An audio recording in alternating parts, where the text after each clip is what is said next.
আসসালামু আলাইকুম, welcome back to our channel. কেমন আছেন সবাই? আশা করি ভালো আছেন, সুস্থ আছেন। চলে আসলাম আজকে আমি বগুড়ার অনেক জনপ্রিয় গন্ধ পাতার বড়ার রেসিপি নিয়ে। এই যে পাতাগুলো দেখতে পাচ্ছেন, এগুলো হচ্ছে গন্ধ পাতা। তো এখানে আমি বড়া বানানোর জন্য চাল ডাল নিয়েছি, ডাল দ্বিগুণ পরিমাণে আর চাল ডালের হাফ পরিমাণে। আর এইখানে পাতাগুলোকে আমি সুন্দর করে ক্লিন করে নিব, যেহেতু পাতাতে অনেক ধরনের ধুলাবালি থাকে, এই জন্য অনেক ভালো করে ক্লিন করে নিতে হবে, নইলে বালি থেকে গেলে আসলে কিচকিচ করবে। আর এখানে ডাল চালগুলো সুন্দর করে ধুয়ে নিয়ে আমি পানিতে ভিজিয়ে রেখে দিব 1.5-2 ঘন্টা, যাতে করে সুন্দর করে পানি সুক করে নেয় আর ব্লেন্ড হয় ইজিলি। তো পাতাগুলো আমি অনেকবার ধুয়ে নিব, 3-4 বার ধুয়ে পানিতে ভিজিয়ে রেখে দিব। পানিতে ভিজিয়ে রাখলে যেটা হয়, পাতার মধ্যে যদি বালি থেকে যায় সেটা পানির নিচে চলে যায়, মানে আর ধুলাবালি থাকার পসিবিলিটি থাকে না। তো এখানে ডাল চালগুলো আমি সুন্দর করে ধুয়ে নিচ্ছি, এরপরে পানি দিয়ে ভিজিয়ে রেখে দিব, এরপরে ব্লেন্ডারে ব্লেন্ড করে নিব।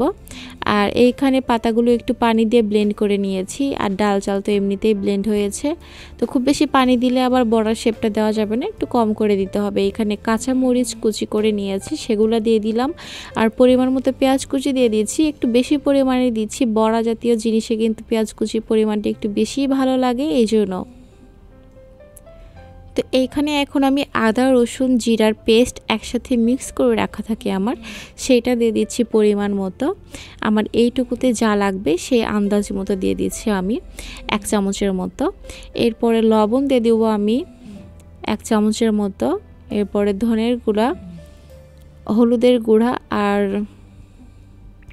এই তো মরিচের গুঁড়াও একটুখানি দিয়ে দিব, কারণ কাঁচা মরিচের ঝালে ঝাল খুব বেশি নাও হতে পারে, তাই জন্য আমি একটুখানি গুঁড়া মরিচ অ্যাড করে দিচ্ছি, 1/2 চামচেরও কম।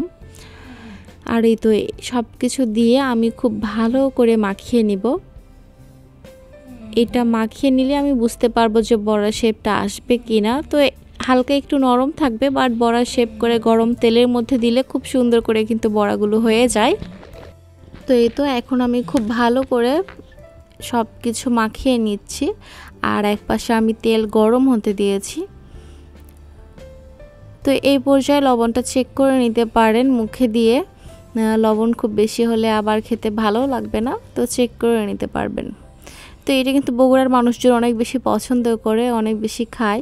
তো তেলটা হিট হয়ে আসলে এভাবে করে বড়ার শেপ করে একটা একটা করে গরম তেলের মধ্যে দিয়ে দিব, আর মিডিয়াম ফ্লেমে ভেজে নিব, যাতে করে ভিতর থেকে কুক হয়ে যায়। হাই হিটে রান্না করলে কিন্তু ভিতরে কুক হবে না আর মুচমুচেও হবে না, তো এটা একটু খেয়াল রাখতে হবে। একটু বেশি আবার ভাজা হয়ে গেলে একটু তিতা তিতা লাগবে, তো একটা প্রবলেম হয়ে যায়। তো এই জন্য একটু খেয়াল রেখে ভাজলে খুব ভালো হয়। তো এই তো এক এক করে বড়াগুলো দিয়ে সুন্দর করে ভেজে নিব, আর এই তো রেডি হয়ে যাবে আমার গন্ধ পাতার বড়া। অনেক বেশি সহজ আর অনেক বেশি টেস্টি একটা রেসিপি, বগুড়ার মানুষজন এটা অনেক বেশি পছন্দ করে। তো ভাবলাম আপনাদের সাথে আজকের ভিডিওতে এটা শেয়ার করে ফেলি।